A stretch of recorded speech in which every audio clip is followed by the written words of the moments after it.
नमस्ते sir. Madam आपका नाम क्या है? शकुंतला केवट। आप कहाँ से हैं? सियल जामत बोला बर्धमान से। अच्छा, वेस्ट बंगाल से। जी सर। अच्छा मैडम, आपका क्या समस्या था? मेरा बहुत ज़्यादा खांसी का समस्या था और खांसते खांसते मेरा सांस भी फूलने लगता था, सीना भी दर्द देने लगता था और कफ का भी शिकायत था और और हल्का फुल्का गैस भी होता था। अच्छा अच्छा अच्छा, तो आप फियोना का कौन कौन सा प्रोडक्ट यूज किए जिससे आपको आराम मिला है? ये फियोना का कफ एंड कोल हाँ। और ये 64 हम्म। और ये वायरो केयर। अच्छा अच्छा, तो कितने दिन आप इस्तेमाल किए ये प्रोडक्ट?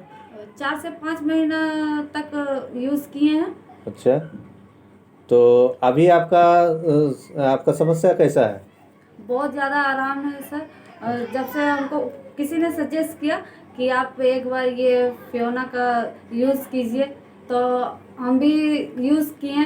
1 से 2 महीना भी हल्का हल्का आराम हुआ तो हम यूज़ करते ही गए।